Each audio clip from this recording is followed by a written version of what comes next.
Hello and welcome to Loud Table Podcast. My name is Matthew Gadger Ross. I'm your host. This is the 3 times weekly podcast in which 3 or 4 friends come together and discuss the secrets of the universe and bullshit. Joining me today are my good friends Chris. What's up? Howdy. Space. That's it. Anthony. How's it going? It's all right. How are you guys? Pretty good. Okay. Okay. End of that. Rapid fire.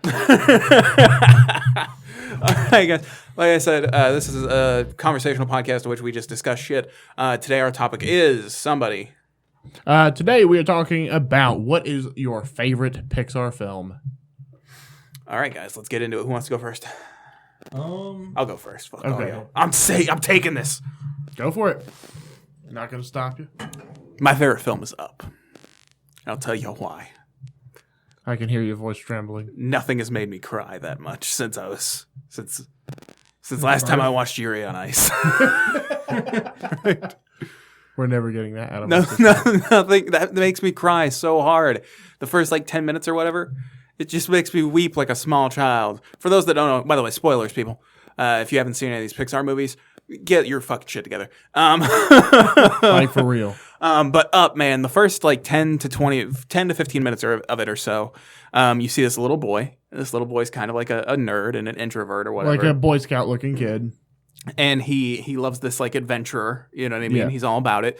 And then he runs into a little girl that also is super into it. And they start hanging out and they fall in love and then they have a life together and whatnot. And it just breaks your fucking heart, man, because it gives you everything that everybody wants in life. You got the house and love and this whole deal. You see this Saving whole towards the big trip to falls and everything. Yeah, and you see all this shit, and then life gets in the way as life does or whatever, and they find out they can't have kids, and then the woman dies and stuff like that. Yeah, it's just this little don't man. Take the money from their savings to pay for her medical bills or something like that. At a certain point, but eventually, I'm pretty sure he gets the tickets.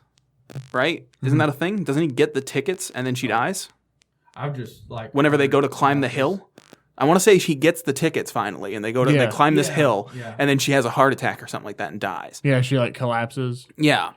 So they never get to go, and it just breaks your heart, man, because it's just such a human thing. That's what everybody wants in life. Is this everybody wants in life is to find love and get the house and just live and have that experience. You know what I mean? So it hits you right in the feels. It hits you right where you live, Yeah. Because and the movie deals with, in and of itself, a lot of stuff that humans deal with on a deep emotional level of loss and getting older and shit like that. You know what I mean? No one wants to get old. No one wants to die. No one wants to, the one experience thing, loss. Well, every day is a constant reminder that I'm going to die alone and miserable. So yeah, so it's just no one wants any of those things. So it kind of hits you right where you live because it does discuss things that you wouldn't expect in a Pixar movie. And the other thing is that's part of it too. Is it hits you in the gut so hard because this is a Pixar movie. This isn't supposed to happen.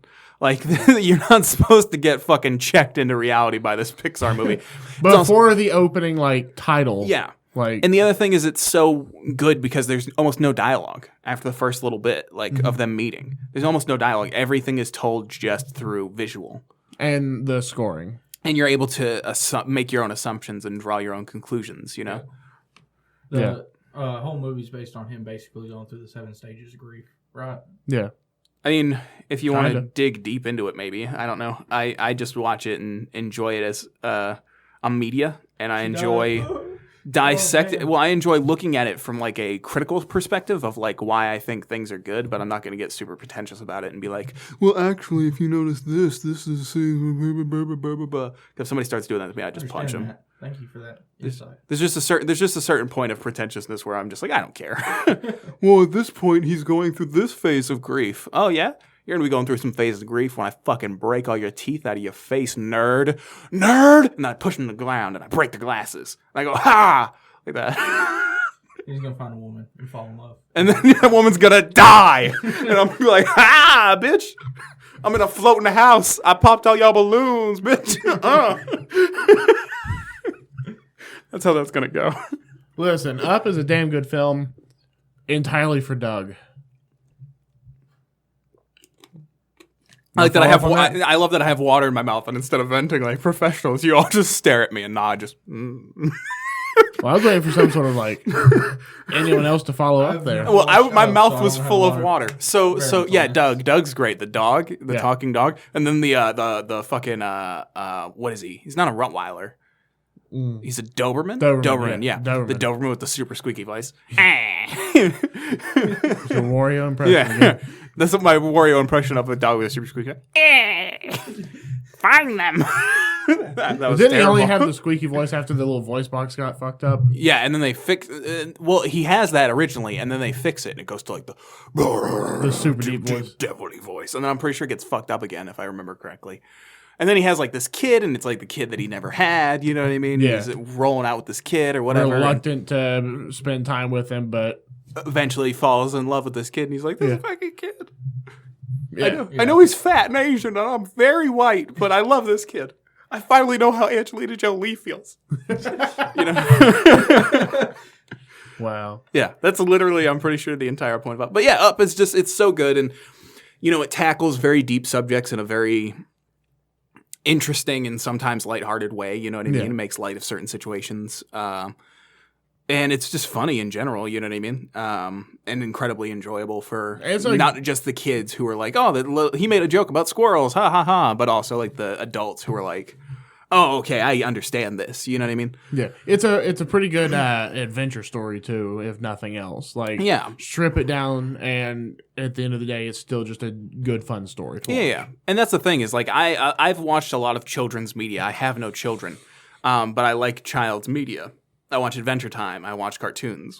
I go back and watch Dexter's Laboratory as a I will 23-year-old argue man. that Adventure Time should not be considered a kid's show. Adventure Time.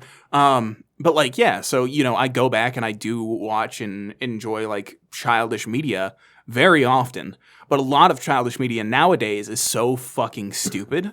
Like, it's not funny or entertaining. Well, it's either really stupid or really smart. Yeah. There's no middle ground So anymore. like a lot of shit like I can't enjoy as an adult because it's like geared towards children obviously, but there's no like layers to it or anything like that make you enjoy it as an adult.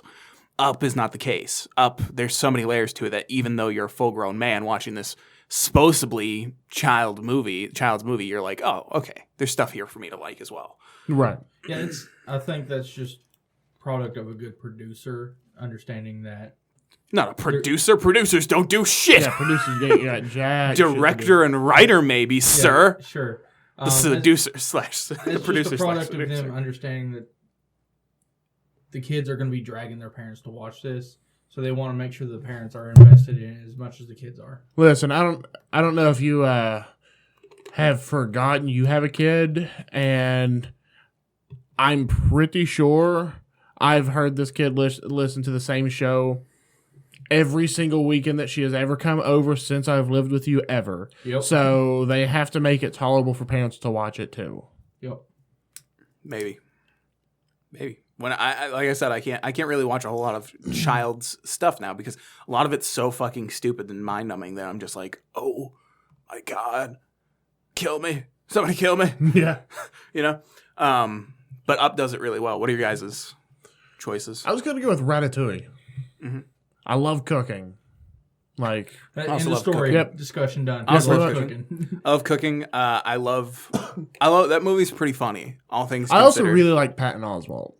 Patton Oswalt's one of my favorite comedians. I really like, the role that he took there. Just overall good film. I didn't think about any of what I was going to say while you were talking, and I probably should have. As somebody who loves every Gordon Ramsay Yeah. show that's ever been made, who loves cooking Gordon shows Ramsay's in my general, hero. it's just great. Like the little evil mean chef dude, Yeah. just is like basically just Gordon Ramsay if he was French, French and tiny. Yeah, he was French and tiny. Because in Gordon Ramsay, he was a pretty big guy, isn't he? Yeah. Yeah. Yeah. He's like 6'2", 6'3", Yeah. not counting the hair. It's pretty funny. The other thing that I like is they do a decent amount of like pretty adult jokes Yeah. in that thing. I love the whole thing with the sous chef where he's like, I robbed the Secolotus Bank in France using only a ballpoint pen. And like that whole deal, Yeah, man, Ratatouille's a great movie. Ratatouille's a great film. I also, I don't know, the whole story for it's a lot of fun for me because I'm kind of a sucker for movies with anthropomorphic animals. One of my favorite movies of recent time right now is Zootopia. I've watched that motherfucker like 6 times in the last month. Can't say I've seen it. I don't know why a good movie, it's check it good. I don't know why I'm enjoying it as much as I am. I think Is Zootopia the thing with like all like the anthropomorphic animals? yeah. I'm pretty sure there's a meme on the internet of that where they're like, isn't there like some huge jacked ass like tiger? Yeah. Yeah, I'm pretty sure there's a meme on one thing. It's like a Reddit post, and it's like it's them sitting on like a subway or something like that. And it's like a little rabbit girl or whatever, yeah. and this is huge jacked ass tiger, and it's like that tiger that'll treat you good or something like that. And somebody was like, "Y'all need Jesus." Find that tiger that'll treat you good or something like that. Yeah, it's a great meme. I've never seen the movie though. One, I like the animation for Ratatouille. Just all the character writing is really good. The animation. I like how they are pretty like legit with the actual cooking that takes place in it as well. And the whole Michelin star thing and stuff like that is kind Like of they don't dumb down like the like high class dining profession really. Yeah. No. And a kind of theme going with Ratatouille and Zootopia that I noticed is Zero to Hero story. Yeah. With both of those. Yeah, for sure. That's a big theme with a lot of animated films now. Really. Yeah. Listen, know who the original Zero to Hero was? Hercules. Hercules. Hercules. I have all of Hercules soundtrack on my phone. It's my workout mix. All right. Zero to Hero, just like that. Zero to Hero. Can you go just the like distance? that. I can go the distance. All right. I have the Michael Bolton version of that song and the normal version. Boom. And the other 3 versions that appear on the soundtrack. Do you have the Enrique Iglesias version in Spanish? Probably. I have everything. Oh, I have literally everything. Download. Yeah. Literally everything. One of my favorite lines in the entire thing, and I don't know why I love it so much, is they slapped his face on every vase, on every vase. Just with such conviction. I love that shit. Yeah. You like the Muses? Yeah. I love the Muses, dude. I don't know who the Muses are. I don't know who voiced them, but they're great. I imagine it's just Destiny Child. Are we about to find out? Yes, Google this for me, please. Okay. I'm pretty sure if I sing any more of Hercules songs, we'll get copyright strikes. I just love it so much. Are they old dude. enough to be public domain yet? No. How long does it have to be? Well, the idea of Hercules is definitely public domain, but like the specific music wouldn't be. I think it's 75 years. Yeah, Disney's the reason that copyright laws are extensive or as far out as they are now, because otherwise they would have lost rights to Mickey Mouse. Oh It would yeah. have become public. Steamboat Willie and stuff. Yeah, it would have been become public right. Let's Public see. domain. Who are the Muses? I'm super We curious. have Educational. Lilius White, who plays Calliope, the muse of the epics, Okay. and the lead muse. Keep talking. I'm going to lean over. It's Anthony Vent. Venice Y. Thomas, Go who's ahead. Cleo, the muse Tell of us history. what your thing is. Go.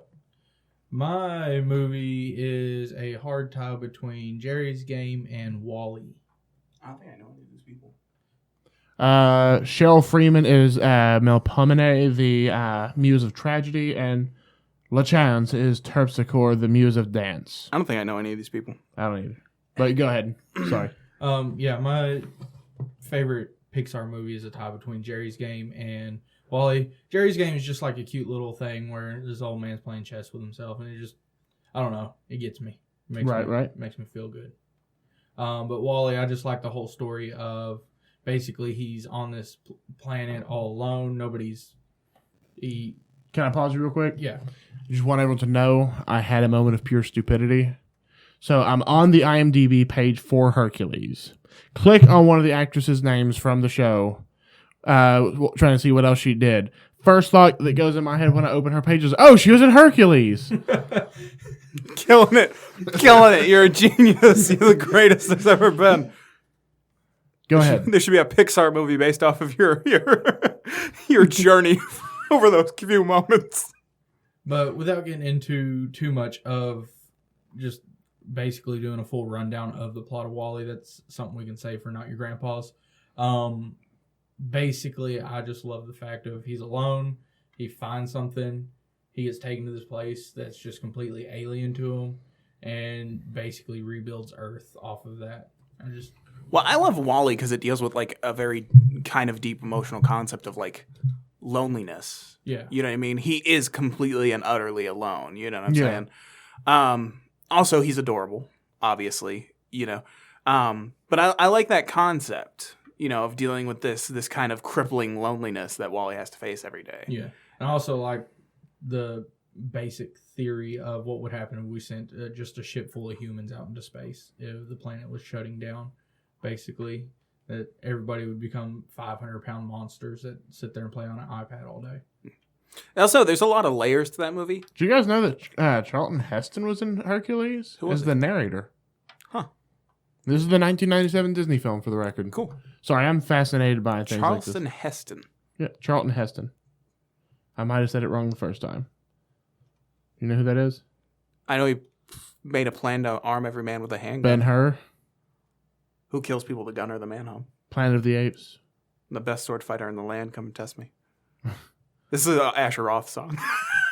That's what I'm singing now. Okay. I think from now on, you guys will have discussions, and I'm just going to sing. Okay. But yeah, WALL-E deals with a lot of like deep emotional shit. Deals with love. One of my favorite things is how in love with Eve he is, and she doesn't give a fuck. She's a robot. She doesn't really So is he. have that concept. But I he guess. loves her. He's so in love. He's like when he's holding the umbrella over her. You know what I mean? Listen, the Made me cry. what was it? Was it the scene where she was like flying or something that was like vomitingly cute? There's a scene from that. I would need to know more specifics. Hold Everything on. with him and her is incredibly cute, except for when it's cripplingly sad. Because you're just like, they love each other so much. These robots love each other, and I can't find love. I'm gonna die alone. I tweeted out earlier today, so this is my own thing. I tweeted out earlier Oh, today. it's Eva. Eva, yeah. I was on BuzzFeed. We gotta mute this. I think it's this scene. Yeah. I'm gonna watch this while I keep talking. So I was on BuzzFeed. Okay. And I took 5 different tests of like, when will you meet your significant other? When will you fall in love? Blah, blah, blah, blah, blah. Oh, And God. all 5 tests in a row told me I was going to die alone. So I was just like, I posted this thing on my Twitter, which was just like, you know, when you do one BuzzFeed test and it tells you you're going to die alone, you're like, whatever, man. When you take 5 in a row and they all tell you you're going to die alone. And then I just posted a GIF of somebody just weeping. I think it was Will Ferrell from Anchorman when he's in the phone booth and he's like, His last case of emotion. I was going to post the Dawson one, the James Vanderbeek one from Dawson's Creek where he's just like, Oh yeah. yeah. Funny story. I've never seen Yeah. Dawson's Creek. This is sickeningly cute. Yeah. It's for those that don't know, it's the scene where Wally's using the fire extinguisher out in space. Yeah. Oh. Yeah. And they're flying and just being Yeah, and Eva's adorable, chasing him. basically. Yeah. It's almost too cute to tolerate. You're doing Really. a robot space tag. Basically, it's adorable. I also love how hard Wally tries to impress her. Yeah. It's very factually accurate. But back to a serious topic, Matt. For the low cost of 23 cents a day, you can help your local Matt Gadries find love. Or you can So just he send- doesn't die alone like BuzzFeed said. Or you can slip into my DMs. You can slip into my DMs and we can holler at each other. And by holler at each other, it means I will actually talk to you like a fine young gentleman. Because I'm afraid of dying alone. He only he doesn't dude bro all the time. Yeah. I only dude Just bro. for your entertainment. Yeah, I dude bro for your entertainment. But here's the real question. Who put the gladiator Hercules? Can we not? Whose daring deeds are great theater? We're gonna get a copyright strike. Isn't he bold? Nobody braver. Isn't he sweet? Our favorite flavor. And copyright I strike. love that. I love that part so much. All right, It's a guys. rendition. It's I not think. So, what was your It's- other it's- thing it's a other than cover. Wally? What was your other one? Jerry's Game. Old never- man playing chess with Oh, himself. okay, yeah, the short. Old or man whatever, playing with where he's himself. like, Yeah, where he old man playing with spins the himself. thing on himself. Yeah, Yeah. that was good stuff. I remember watching that. That was the beginning of so many things. Yeah. So many things I watched. What, do you guys It's a remember very the? cutesy little film? Do you guys remember the Disney short that was in front of a bunch of Disney movies, where it's Timon and Pumbaa, and they were singing "Stand by Me." Yeah. And like they keep getting fucked, and like I think it's Pumbaa just keeps getting like stabbed up by briar patches and is like shot out of like a little volcano. Yeah. Yeah. He's just getting fucked up, you know what I mean? And Timon's just walking, just fucking strutting like nothing's happening. Can I just say, Timon and Pumbaa are probably my 2 favorite Disney characters of all time. But that's a topic for another time. My favorite, you're gonna need to warn me before we do that one, like several months out. Give them time to rewatch all Disney movies. Because I'm going to make a bracket. This is going to be my March Madness. So, should I go ahead and pull it up so we can start? Yeah. Because we're probably going to record that I have next. a sneaking erase the dry erase board we have in here with our topics on it. No, we'll forget. But yeah, we will. That's going to be an intense thing for me. I think we'll have to do like a live stream of several days in a row where I'm watching it as a sports announcer with somebody. We're dressed up like sports announcers. Write up the bracket, and then we'll each sit there and debate just face over off. every single bracket entry to see who advances to the next. Fair enough warning. I'm really going to pull for Hercules and Mulan. I like Mulan. I will be pulling for Timon, Pumbaa, Mulan. I like Mulan. And Scar for villain. Top villain. Oh, yeah. Scar. I'm pulling Scar all the way. This is podcast. Scar and Hades. This is another podcast. All right, this is another thing altogether. Does anybody have anything else they want to say? No, otherwise we're going to keep talking about what we were talking about. All right, guys. Well, I want to thank you for listening. This is Loud Table Productions podcast. Fuck that up. Where we cannot stay on topic. Yeah, this is a Loud Table Productions podcast. We're a part of the Loud Table Productions podcast network. You can follow us on Twitter, Loud Table Prod. You can follow us on Instagram, loudtable_productions. You can follow us on Facebook, Loud Table Productions. You can email us at loudtableproductions@gmail.com. Tell us what you'd like us to discuss in the future. Tell us what Pixar movie you like the most. Email us your bracket. We'll play brackets. And if you get a perfect bracket, right, you have to take a picture with it beforehand, before the podcast goes live. You send it in to us, and your bracket's perfect. We'll send you a sticker or something. We'll send you something. We'll come up with something. We'll figure out something. Heartfelt We'll give you a shout out on air. I don't know what we'll do. We'll figure something out though. That's kind of cool. What else? I think that's about it. Oh, Matt will marry you on the spot. If I like you, slip into my DMs. I want that Meg Hercules love, you know what I'm saying? I want that Aristocats love. I want that Thomas O'Malley, the alley cat. You know what I'm saying? Yeah. All right, so what was I? Follow me on Twitter. I am at GadryRoss, GadryRoss. I'm at Chris_Bogard. And I'm at Anthony Hagen 13. And I think that about wraps it up, guys. Once again, share us with all your friends and your family and your enemies and whoever you fucking care about. You can rate us or don't care about. You can rate us on all the things on iTunes and whatnot. We want to thank you one more time for listening. And until next time, email me a phrase that you'd like me to say as my closing. Wubba lubba dub dub. See ya. Red Kong out. My name's Shackleford. Rusty Shackleford.